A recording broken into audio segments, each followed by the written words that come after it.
그리고 또 한 가지 현실, 경매시장의 현실을 통해서 이 물건을 설명을 할게요. 세 번째 물건입니다. 우리가 아파트 경매 입찰 들어가면요 20명에서 30명씩 들어오는 물건 허다합니다.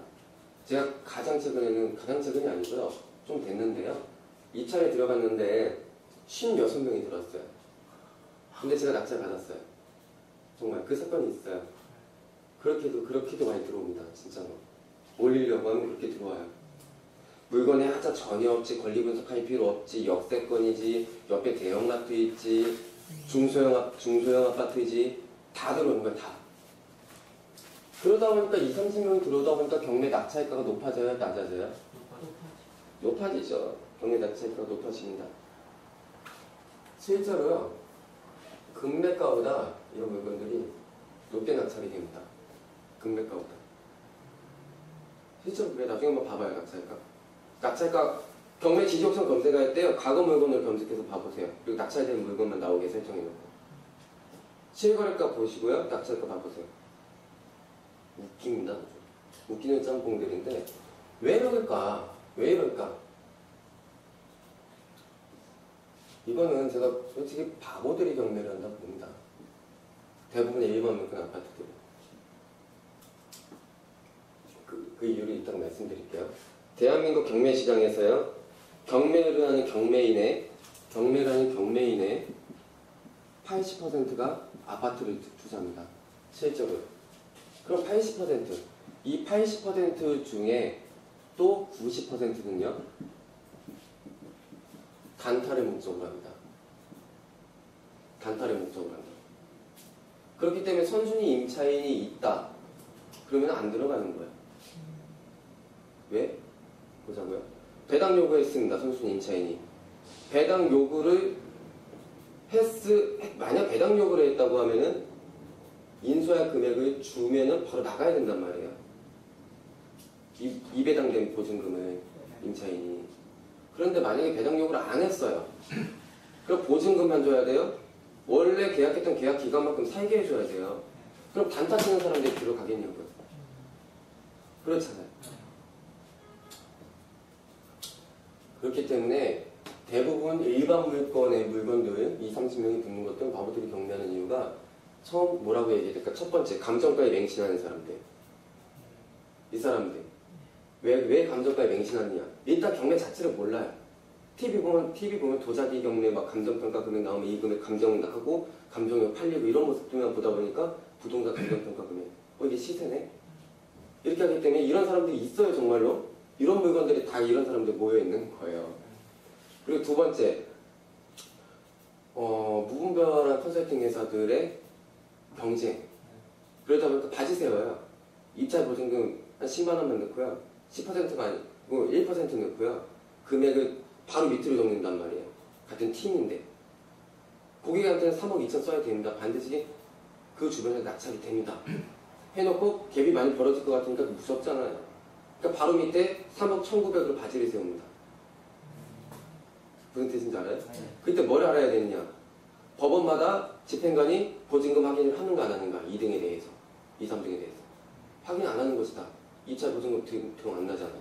장난친 거. 그거 낙찰되면 이제 고객한테 가서 봐서 보셨죠? 이렇게 해서 컨설턴트들이 끌어올리는 거예요.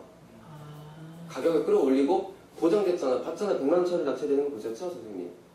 이렇게 되는 거. 그래서 나중에 경매 물건 보다가 낙찰을 3억 2천에 받았습니다. 그리고 2등이요 3억 1,900 적었어요. 근데 3등이요 2억 7천이에요. 얘 바지예요.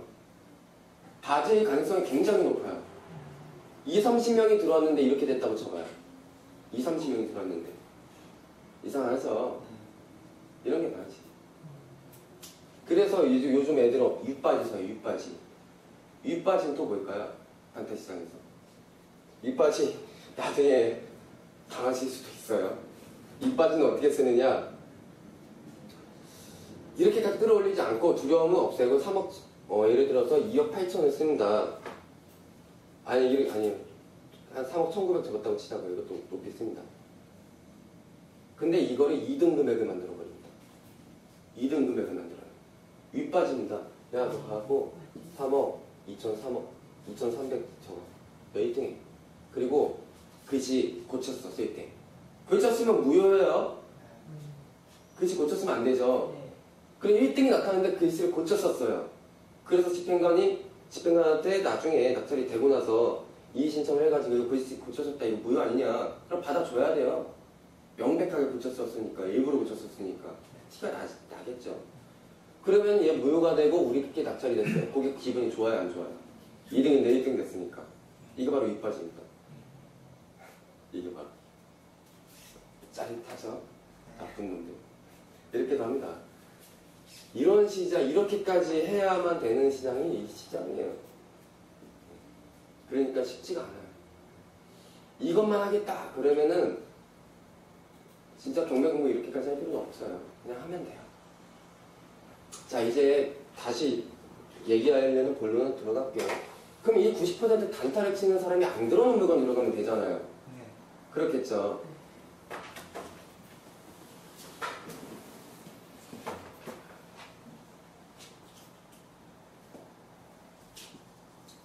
여기서 바로 볼게요.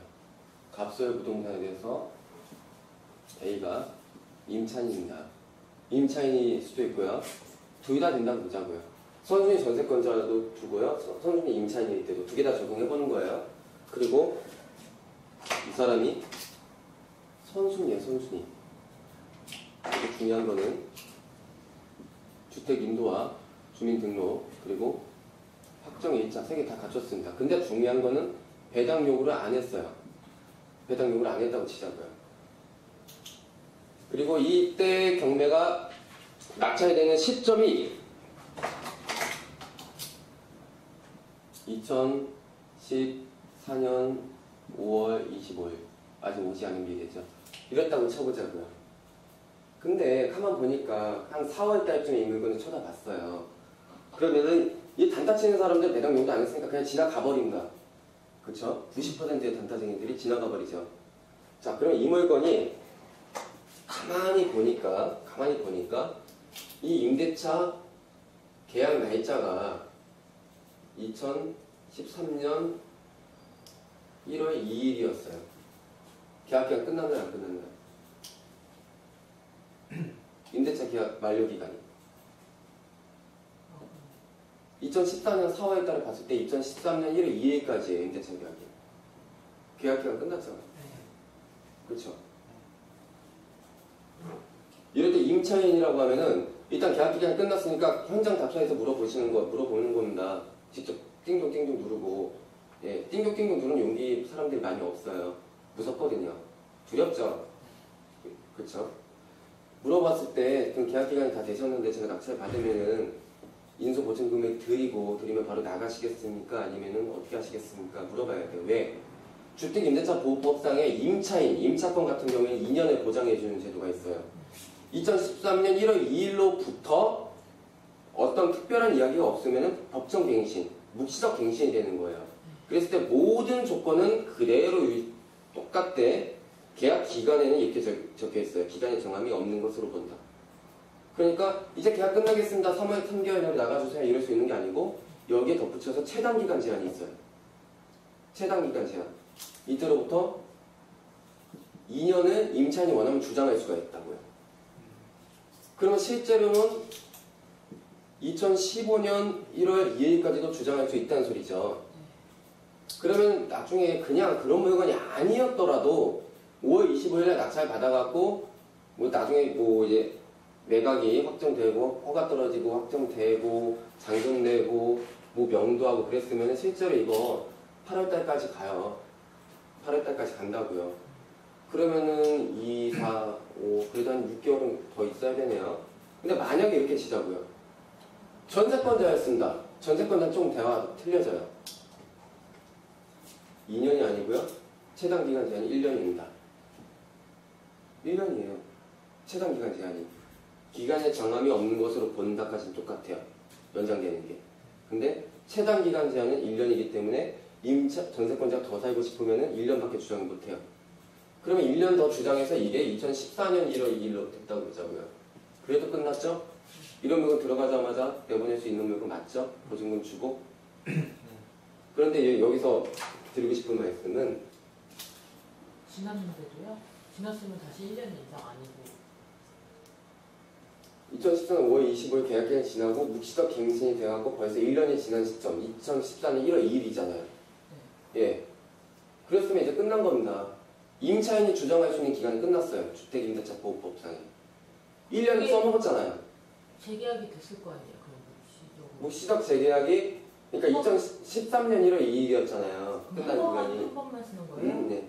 계속 쓰려고 하면 아예 그런 것도 없죠. 세단기간 제한이 필요가 없잖아요. 예. 그러니까 한 번 이제 재계약, 묵시적 갱신이 됐을 때 1년까지밖에 주장을 못 한다는 소리예요. 그렇게 되면은 계약 기간이 끝났죠. 나가라고 할 수 있겠죠. 이런 물건들은 3억짜리 아파트를 만약에 우리가 1억의 낙찰을 받았어요. 1억의 낙찰을. 왜? 배당 요구자는 선순위 임차인이기 때문에. 근데 이 사람의 보증금이 1억이래요. 인수해야 될 게. 그럼 난 기다렸다가 1억의 낙찰 받았어요. 1억 인수해야 돼요. 합계 얼마예요? 1억 싸게 받았죠. 여긴 안 된다니까. 금매가보다 높게 낮춰야 된다니까. 보통의 물건들은.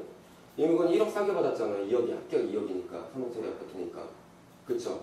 그리고 계약기간 끝났죠. 묵시적 갱신 다 써먹었죠. 명도를 할 수 있잖아요. 보증금 주고. 그쵸? 보증금 계좌이체 시킨 내역 인도명령 신청서에 같이 접수하면 바로 인도명령 결정문 떨어집니다.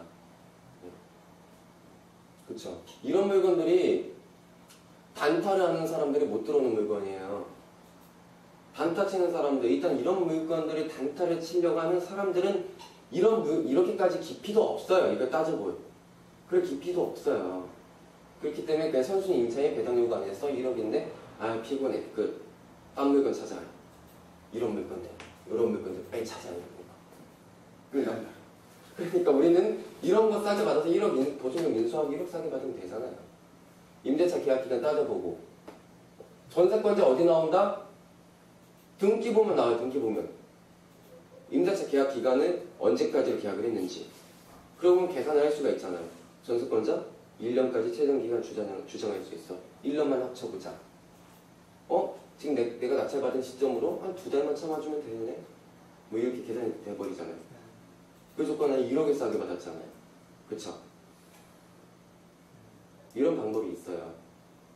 단타 치는 사람들 안 들어오게. 자, 그런 겁니다. 그래서 요즘 많이 나오는 게 아파트 시장이 굉장히 가열되어 있잖아요. 그러다 보니까 이제 경매 시장도 끝물이야, 볼 거 없어, 재미없어 그러는데 말도 안 되는 소리. 자기의 지식 수준이 이거밖에 안 되니까 여기 안에서 당연히 여기서 끝물 맞아요. 대중화됐으니까 여기서. 그렇죠. 이게 2002년도 막 이전 1회 때는 이게 끝물이 아니었어요. 이런 물건들이 정말 싸게 낙찰받을 수 있었어요. 지금은 상황이 그게 아니죠. 조금만 우리가 고개를 돌려서 아파트가 아니고 뭐 빌라나 뭐 상가, 토지 이런 쪽으로만 들어와도 경쟁률이 3명에서 4명으로 떨어집니다. 지지옥션 봐보시면 아실 거예요. 뭐 빌라도 아닌 빌라 좀 있어요. 아닌 빌라들은 있어요.